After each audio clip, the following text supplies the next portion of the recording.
Inferno, segundo São João Bosco. O dia inteiro, estive pensando na péssima noite que haveria de passar, e chegada a hora, não me decidi a ir dormir.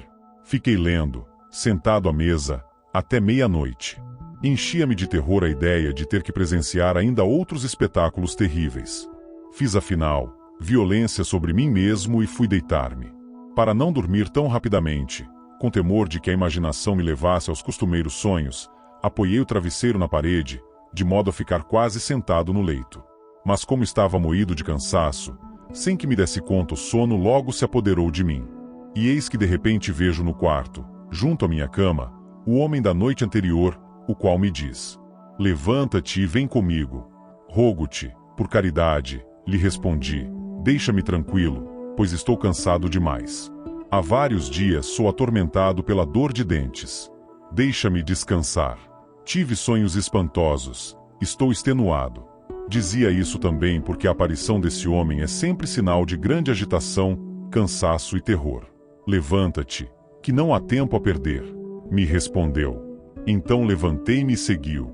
No caminho, perguntei: "Aonde me queres levar desta vez?" "Vem e verás." Conduziu-me a um lugar onde se estendia uma imensa planície. Olhei à volta, mas de lado algum conseguia ver os confins dela, de tal forma era ela extensa. Era um verdadeiro deserto. Não aparecia ser vivo algum. Não se via nem uma planta nem um rio. A vegetação seca e amarelecida mostrava aspecto desolador. Não sabia onde me encontrava, nem o que iria fazer. Durante alguns instantes perdi de vista o guia. Receei-me ter perdido. Não estavam comigo nem o padre Rua, nem o padre Francesia, nem ninguém mais. Eis que descubro de novo o amigo, que vinha a meu encontro. Respirei e lhe perguntei: "Onde estou? Vem comigo e verás." "Bem, irei contigo." Caminhava ele na frente e eu seguia em silêncio. Após uma longa e triste caminhada, pensando que precisaria atravessar toda a imensa planície, dizia para mim mesmo: "Pobres de meus dentes! Pobre de mim, com as pernas inchadas." De repente, sem saber como, aparece diante de mim uma estrada. Rompi então o silêncio, perguntando ao meu guia: "Onde vamos agora?" "Por aqui", respondeu-me. E nos encaminhamos por aquela estrada. Era bonita, larga, espaçosa e bem pavimentada. Nos dois lados do caminho, havia duas belíssimas sebes, verdes e cobertas de flores encantadoras. As rosas, especialmente, brotavam por todas as partes entre as folhas. À primeira vista esse caminho parecia plano e cômodo, e sem suspeitar de nada, me pus a caminhar por ele. Mas à medida que prosseguia, notei que ia imperceptivelmente declinado, ainda que não parecesse muito rápida e descida, sem embargo disso ocorria uma tal velocidade que parecia estar sendo levado pelo vento. Mais ainda, dei-me conta de que avançava quase sem mover os pés, tão rápida era nossa carreira. Refletindo que retornar depois por uma estrada tão longa me custaria grande esforço e fadiga, perguntei ao amigo: "Como é que faremos para voltar depois ao oratório?" "Não te preocupes", me respondeu, "o Senhor é onipotente e quer que tu vás. Quem te conduz e te mostra como ir para frente saberá também reconduzir-te de volta." O caminho baixava sempre. Continuávamos nosso trajeto por entre flores e rosas, quando, pelo mesmo caminho, vi os meninos do oratório, juntamente com muitíssimos outros companheiros que eu jamais vira antes, caminhando atrás de mim. E encontrei-me no meio deles. Enquanto os observava, de repente vejo que ora um, ora outro, caíam.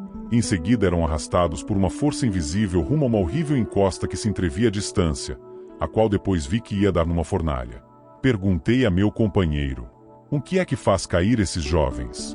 "Aproxima-te um pouco mais", respondeu. Aproximei-me e vi que os meninos passavam entre muitos laços, alguns postos à altura do chão, outros à altura da cabeça. Estes últimos não se viam. Dessa forma, muitos jovens, enquanto caminhavam sem dar-se conta do perigo, eram colhidos pelos laços. No momento de ser colhidos davam um salto, depois caíam no solo com as pernas para o ar, e levantando-se, se punham em desabalada corrida para o abismo. Um era agarrado pela cabeça, outro pelo pescoço, outro pelas mãos, por um braço, por uma perna, pela cintura, e imediatamente depois eram arrastados. Os laços estendidos pela terra, que mal se podiam ver, Eram parecidos com estopa. Lembravam uns fios de aranha, e não pareciam muito nocivos. Sem embargo, vi que também os jovens colhidos por tais laços caíam quase todos por terra. Eu estava espantado. E o guia me disse: "Sabes o que é isso?" "Um pouco de estopa, não mais do que isso", respondi. "Menos ainda do que isso." "É quase nada", acrescentou. "É apenas o respeito humano." Vendo, entretanto, que muitos continuavam a se enredar nesses laços, perguntei: "Mas como é que tantos ficam atados por meio desses fios? Quem é que os arrasta desse modo?" "Aproxima-te mais, olha e verás." Olhei um pouco e disse: "Não estou vendo nada." "Olha um pouco melhor", repetiu. Segurei então um dos laços, puxei-o para mim e notei que sua ponta não aparecia. Puxei um pouco mais, mas não conseguia ver onde é que terminava aquele fio. Pelo contrário, notei que também a mim ele me arrastava. Segui então o fio e cheguei à boca de uma espantosa caverna. Parei, porque não queria entrar naquela voragem. Puxei para mim o fio e percebi que ele cedia um pouquinho. Mas era necessário fazer muita força. Depois de muito puxar, pouco a pouco foi saindo fora da caverna um feio e grande monstro que causava repugnância e segurava fortemente um cabo ao qual estavam atados todos os laços. Era ele que, mal caía alguém na rede, imediatamente o puxava para si.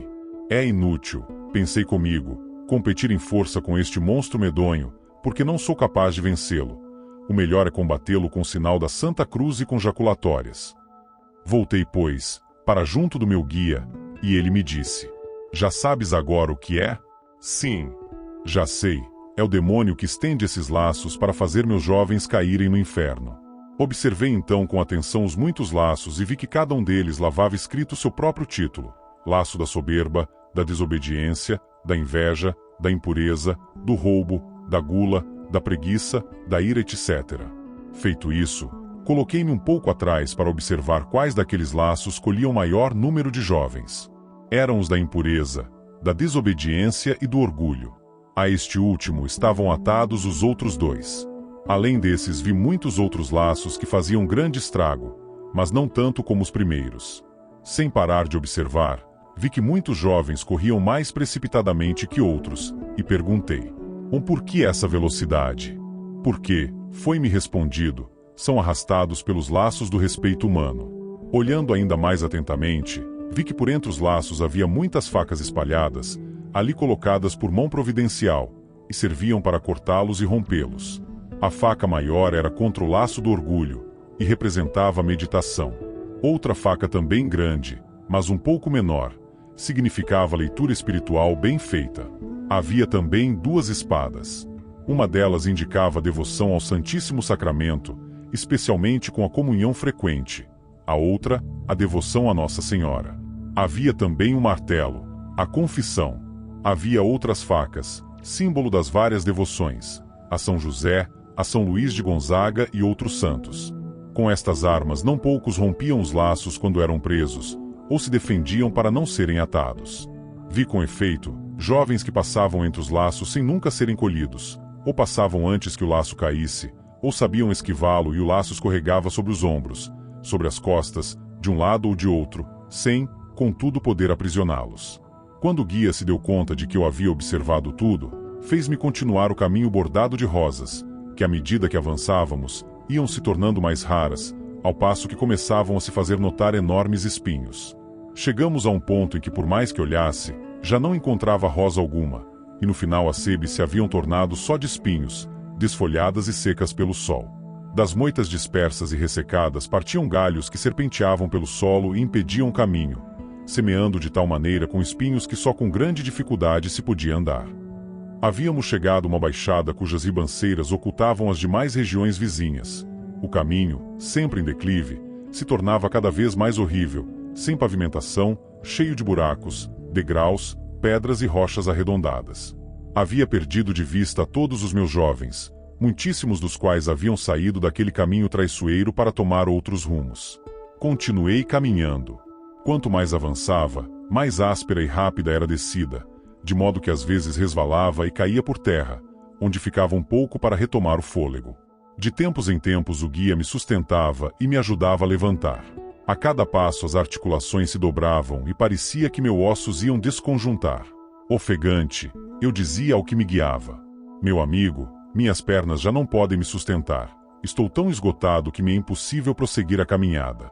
O guia não respondeu, mas fazendo-me sinal para ter ânimo, continuou o caminho, até que, vendo-me suado e morto de cansaço, conduziu-me a um patamarzinho que havia na entrada.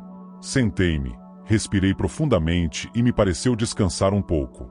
Eu olhava entre mentes o caminho percorrido. Parecia quase vertical, semeado de espinhos e pedras pontiagudas. Olhava depois o caminho que ainda devia percorrer e fechava os olhos aturdido. Por fim, exclamei: por caridade, voltemos para trás. Se continuamos adiante, como faremos para retornar ao oratório? Ser-me-á impossível subir essa encosta. O guia respondeu resolutamente: agora que chegamos a este ponto, queres que te deixe só? Diante da ameaça, exclamei em tom dolorido: senti, como poderei voltar para trás ou continuar a viagem? Pois bem, segue-me, acrescentou. Levantei-me e continuamos descendo. O caminho se tornava cada vez mais espantoso e intransitável, de modo que mal podia manter-me em pé. Eis que no fundo desse precipício, que terminava num vale sombrio, apareceu um imenso edifício que exibia, diante de nosso caminho, uma porta altíssima, fechada. Chegamos ao fundo do precipício. Um calor sufocante me oprimia e uma densa fumaça esverdeada se elevava em torno das muralhas, marcadas por chamas cor de sangue. Levantei os olhos para ver a altura dos muros. Eram mais altos que uma montanha. Perguntei ao guia: onde é que nos encontramos? Que é isso? Lê naquela porta, respondeu. Pela inscrição saberás onde estamos. Olhei e vi escrito na porta: ubi non est redemptio, onde não há redenção. Dei-me conta de que estávamos na porta do inferno. O guia me levou a fazer o contorno das muralhas daquela horrível cidade. De espaço a espaço, a distância regular, via-se uma porta de bronze como a primeira, também no ponto final de uma espantosa vertente, e todas tinham uma inscrição latina distinta das anteriores. Apanhei um lápis para copiar as inscrições, mas o guia me disse: o que estás fazendo?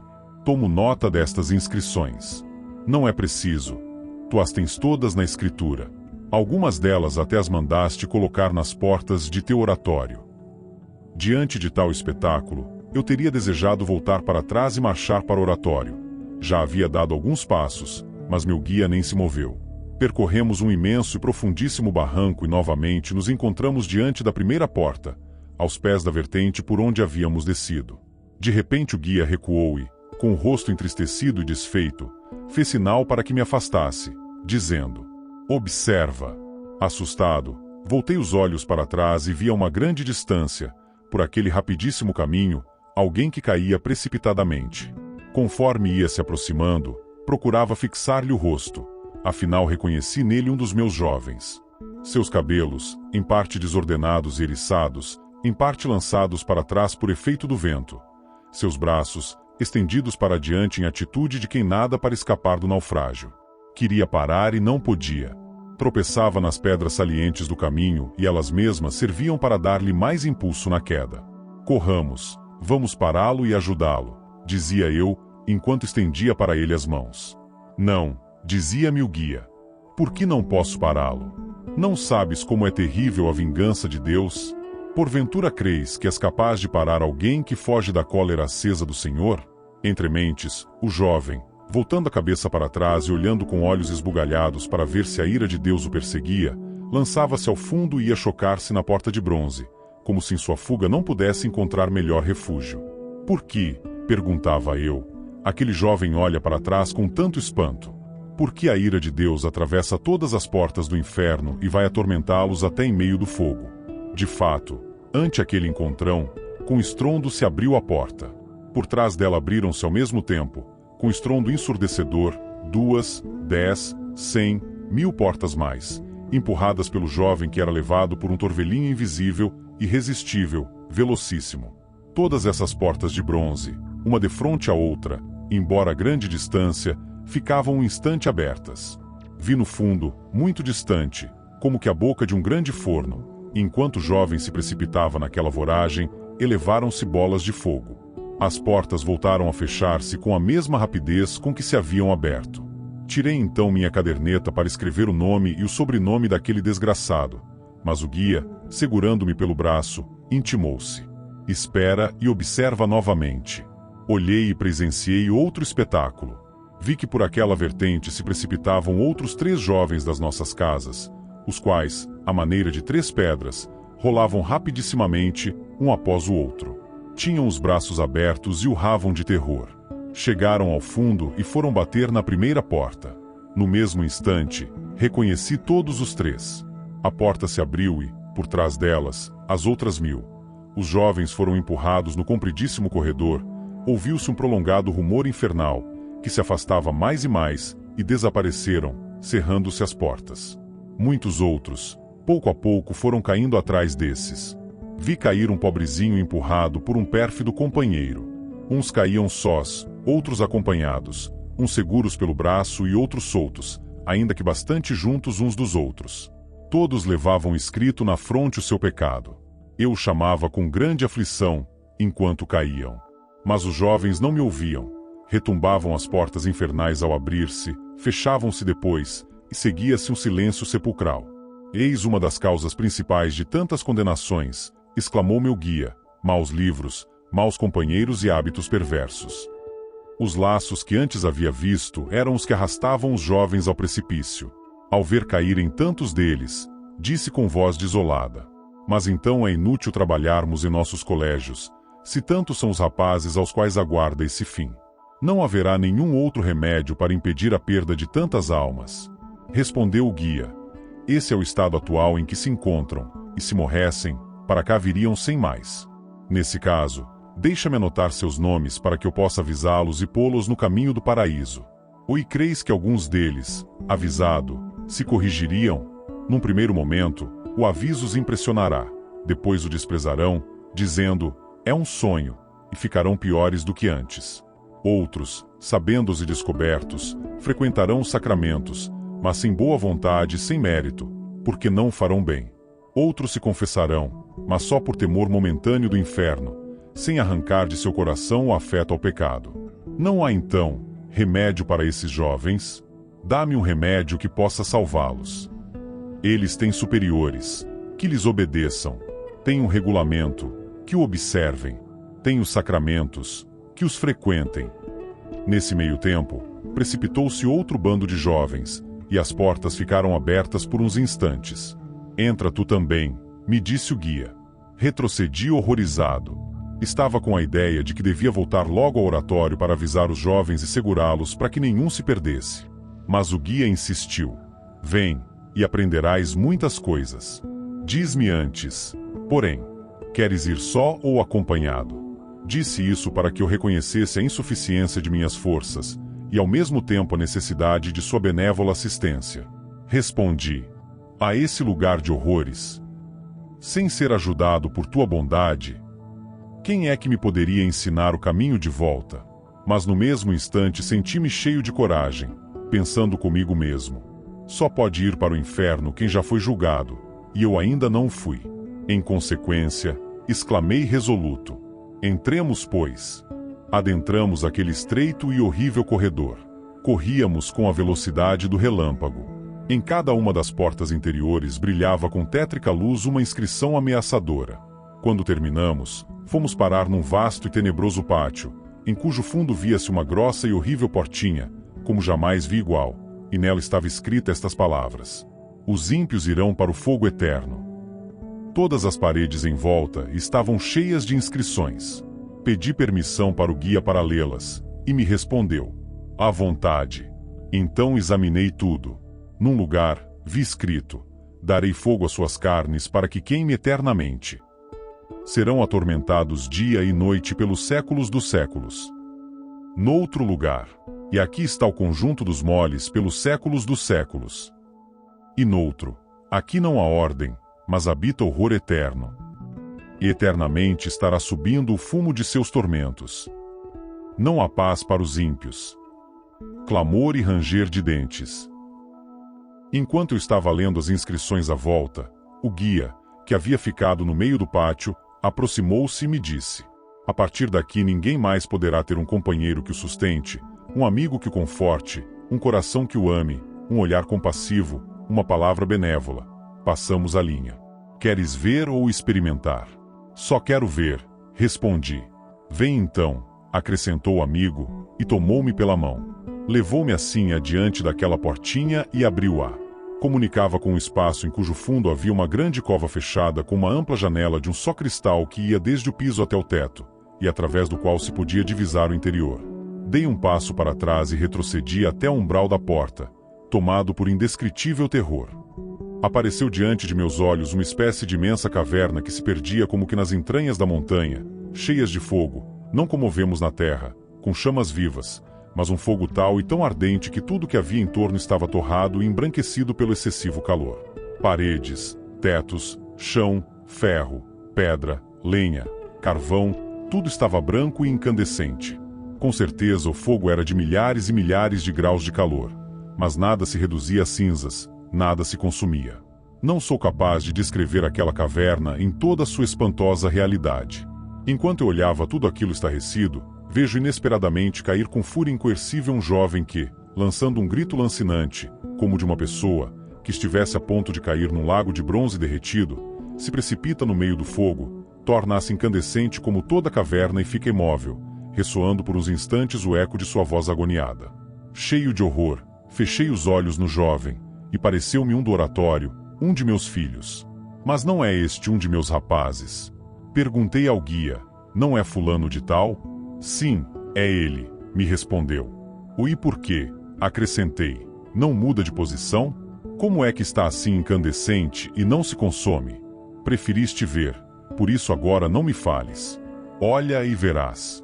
Mal havia voltado os olhos, quando outro jovem, com furor desesperado e grandíssima velocidade, corre e se precipita na mesma caverna. Também era do oratório. Mal caiu, já não se moveu mais. Também ele havia lançado um grito lancinante, e sua voz se havia confundido, com o último eco do grito do que caíra antes. Chegaram depois outros igualmente precipitados. Seu número aumentava cada vez mais. Todos lançavam o mesmo grito e ficavam imóveis incandescentes, como os que os tinham precedido. Observei que o primeiro teria ficado com a mão no ar e com o pé também suspenso no alto, segundo havia ficado como que dobrado para baixo. Uns tinham os pés no ar, outros, a cara contra o solo. Outros, estavam como que suspensos, sustentando-se com um só pé e com uma só mão. Havia-os sentados ou estendidos, apoiados de um lado em pé ou de joelhos, com as mãos entre os cabelos. Havia, por fim, um grande número de jovens como estátuas, em posições cada qual mais dolorosa. Vieram ainda muitos mais àquela fornalha. Jovens que em parte eu conhecia e em parte eram desconhecidos. Lembrei-me então do que está escrito na Bíblia: como se cai pela primeira vez no inferno, assim se estará eternamente. Onde cair a árvore, ali ficará. Aumentava em mim o espanto, e perguntei ao guia: mas esses que ocorrem com tanta velocidade, não sabem que vêm ter aqui? Sim. Sabem que vão para o fogo. Foram avisados 1000 vezes, mas correm voluntariamente por causa do pecado, que não detestam e não querem abandonar, porque desprezaram e rechaçaram a misericórdia de Deus que incessantemente o chamava à penitência. Por isso a justiça divina, provocada, os empurra, os insta, os persegue e não podem parar enquanto não chegam a este lugar. Qual não deve ser o desespero destes desgraçados sem a menor esperança de sair daqui? Exclamei. Queres conhecer as inquietações e os furores das almas deles? Aproxima-te um pouco mais, respondeu o guia. Dei alguns passos para a janela, e vi que muitos daqueles miseráveis se golpeavam e feriam uns aos outros e se mordiam como cães raivosos. Outros se arranhavam o rosto, se laceravam as mãos, despedaçavam as próprias carnes e as atiravam pelo ar com desprezo. De repente, o teto da caverna se tornou transparente, como de cristal, e através dele se via um pedaço do céu e as radiantes figuras de seus companheiros para sempre salvos. Os condenados bramiam com feroz inveja, porque os justos haviam sido olhados por ele, em certo tempo, como objeto de risão. Diz-me, perguntei a meu guia, como é que não se ouve nenhuma voz? Aproxima-te ainda mais, me gritou. Aproximei-me do cristal da janela e ouvi que uns rugiam e choravam contorcendo-se, outros blasfemavam e imprecavam os santos. Aquilo tudo era um caos de vozes e gritos altos e confusos, pelo que perguntei ao meu amigo: que dizem eles? Que estão gritando? Recordando a sorte de seus companheiros bons, veem-se obrigados a confessar: nós, Insensatos considerávamos uma loucura a vida que levavam, e seu fim sem honra. Eis que foram contados no número dos filhos de Deus e sua sorte juntamente com a dos santos. Nós nos afastamos, pois, do caminho da verdade. Por isso gritam: corremos pelo caminho da iniquidade e da perdição. Perdemo-nos por caminhos difíceis e não conhecemos o caminho do Senhor. De que nos serviu nosso orgulho? Tudo passou como uma sombra. Estes são os lúgubres cantos que ali ressoarão por toda a eternidade. Mas inúteis gritos, inúteis esforços, inútil pranto. Toda dor cairá sobre eles. Aqui já não há tempo, há só eternidade. Enquanto contemplava, cheio de horror, o estado de muitos de meus jovens, assaltou-me imprevistamente uma ideia. Mas como é possível que os que se encontram aqui estejam todos condenados? Estes jovens estavam ontem à tarde vivos no oratório. O amigo me disse: os que aqui está vendo, ainda vivem, mas estão mortos para a graça de Deus, e se morressem agora ou continuassem procedendo como no presente, se condenariam. Mas não percamos tempo, sigamos adiante.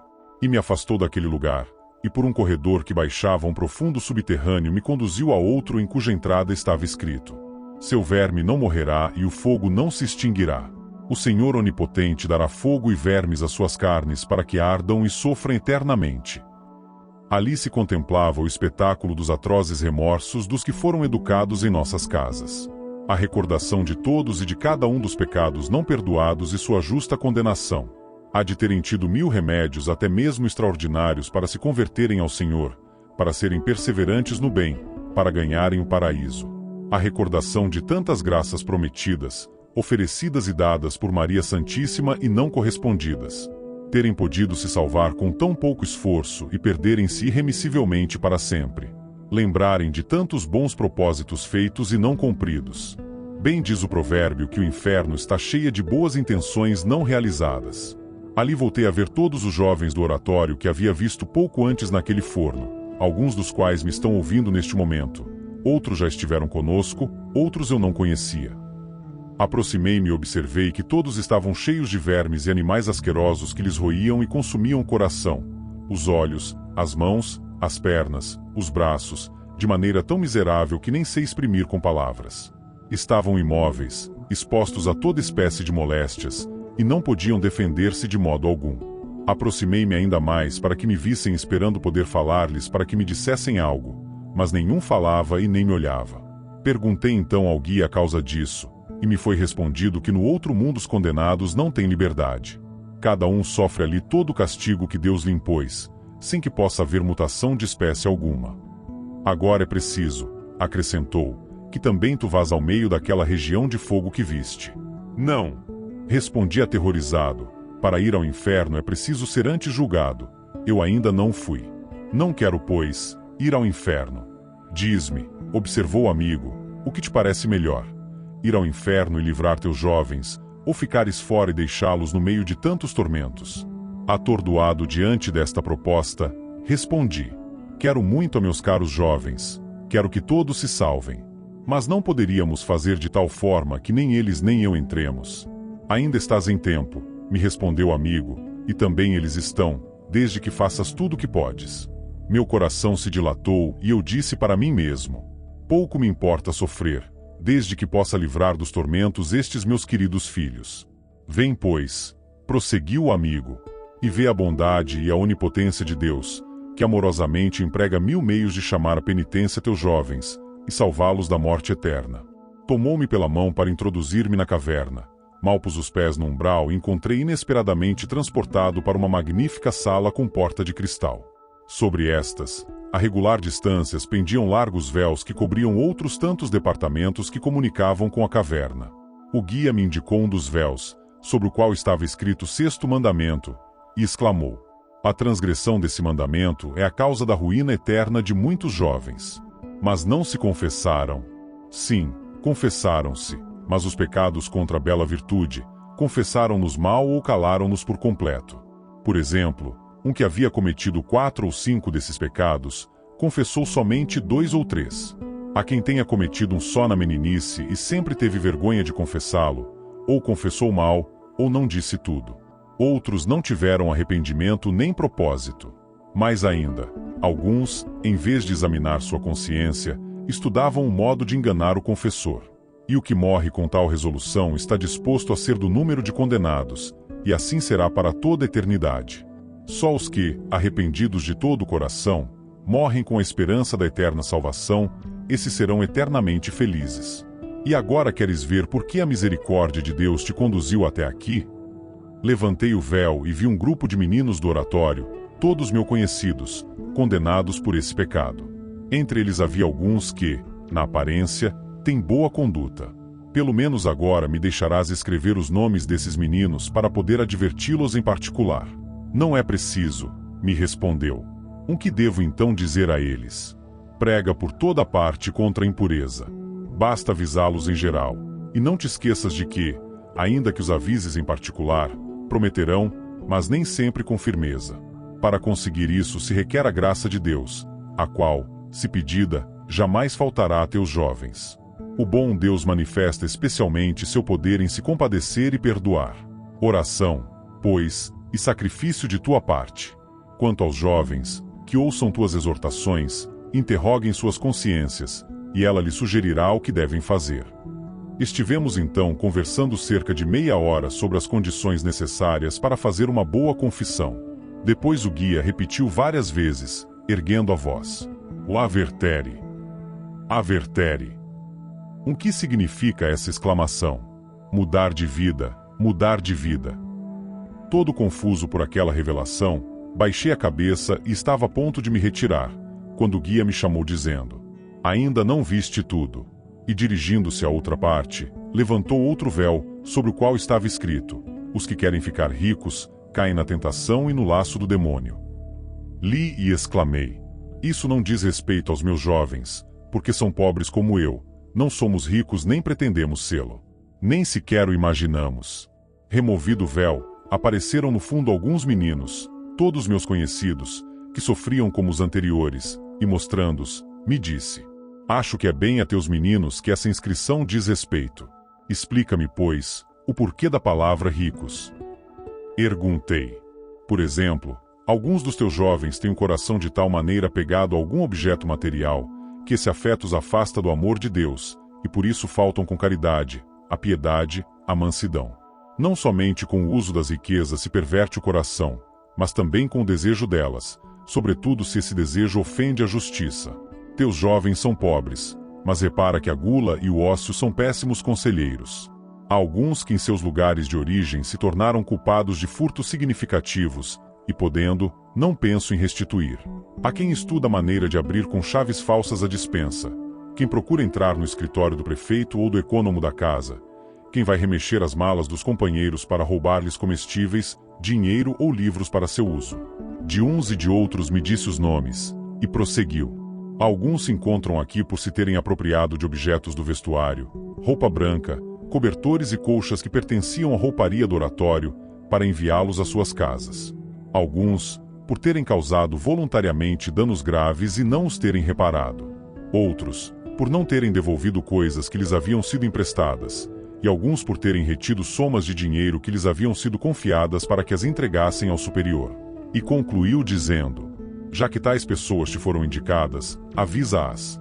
Diz-lhes que rejeitem todos os desejos inúteis e nocivos, que sejam obedientes à lei de Deus e zelosos de sua honra. Se não forem assim, a cobiça os arrastará a excessos piores que os submergirão nas dores, na morte, na perdição. Eu não conseguia entender como, para certas coisas consideradas insignificantes pelos nossos jovens, haviam sido preparados castigos tão horríveis. Mas o amigo cortou minhas reflexões, dizendo: recorda o que te foi dito diante do espetáculo dos cachos estragados da videira. E levantou outro véu, que ocultava muitos de nossos jovens, os quais logo reconheci, pois estão presentemente no oratório. Sobre o véu estava escrito: raiz de todos os males. E logo me perguntou: sabes o que significa isso? Sabes qual é o pecado indicado por essa epígrafe? Parece-me que só pode ser o do orgulho. Não, respondeu. Mas sempre ouvi dizer que o orgulho é a raiz de todo pecado. Sim, genericamente é. Mas, em concreto, sabes qual foi o pecado que fez cair Adão e Eva no primeiro pecado, em consequência do qual foram expulsos do paraíso terrestre? A desobediência. Precisamente, a desobediência é a raiz de todo o mal. E que devo dizer a meus jovens sobre esse ponto? Presta atenção. Os jovens que tu vês aqui são os desobedientes, que vão preparando para si próprios tão lamentável fim. Esses tais e outros que tu crês que foram descansar, à noite descem a passear no pátio. Não fazendo caso das proibições, vão a lugares perigosos, trepam nos andaimes de obras em construção, pondo em risco até a própria vida. Alguns, apesar das prescrições do regulamento, na igreja não estão como devem. Em vez de rezarem, pensam em coisas completamente diversas, constroem na sua mente castelos no ar. Outros perturbam os companheiros. Há os que procuram posturas cómodas e dormem durante as sagradas funções. Outros, tu crês que vão à igreja e no entanto não vão. Ai do que descuida a oração. Quem não reza se condena.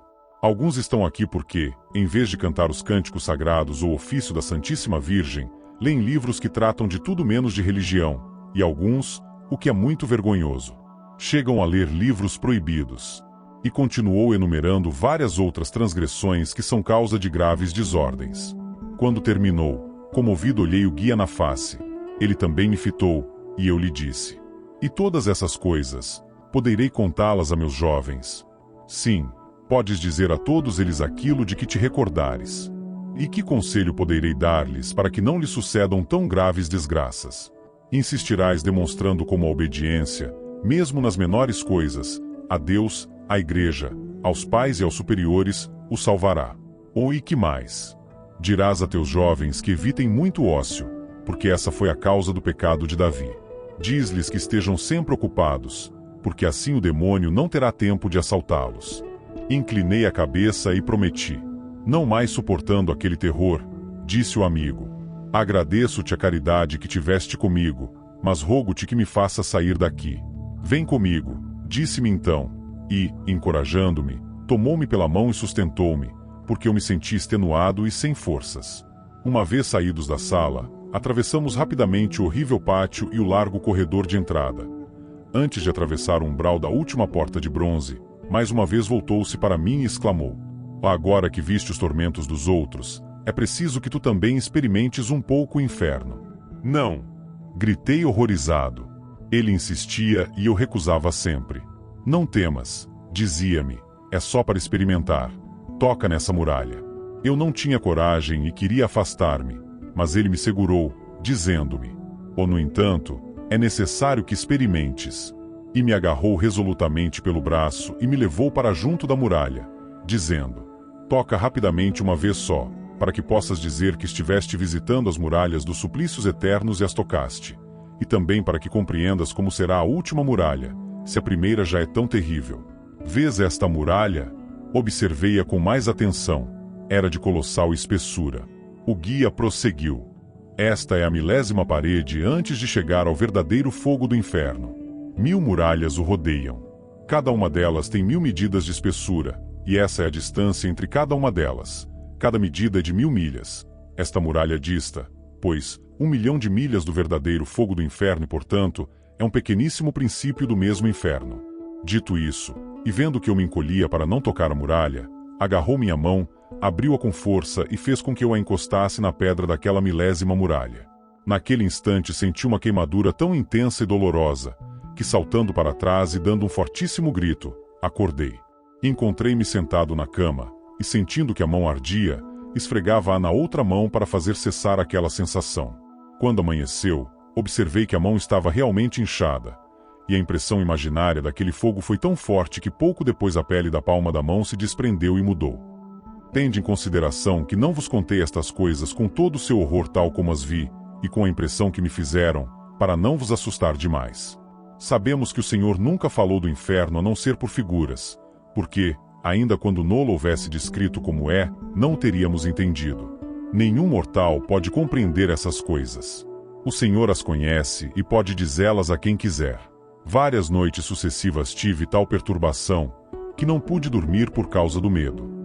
Contei-vos brevemente o que vi em sonhos muito longos, deles não vos fiz senão um breve resumo. Darei mais tarde instruções sobre o respeito humano, sobre o 6º e o 7º mandamentos, sobre o orgulho. Não farei mais do que explicar esses sonhos, porque em tudo estão conformes com a Sagrada Escritura. Ainda mais, não são senão um comentário do que se lê sobre o tema na mesma escritura.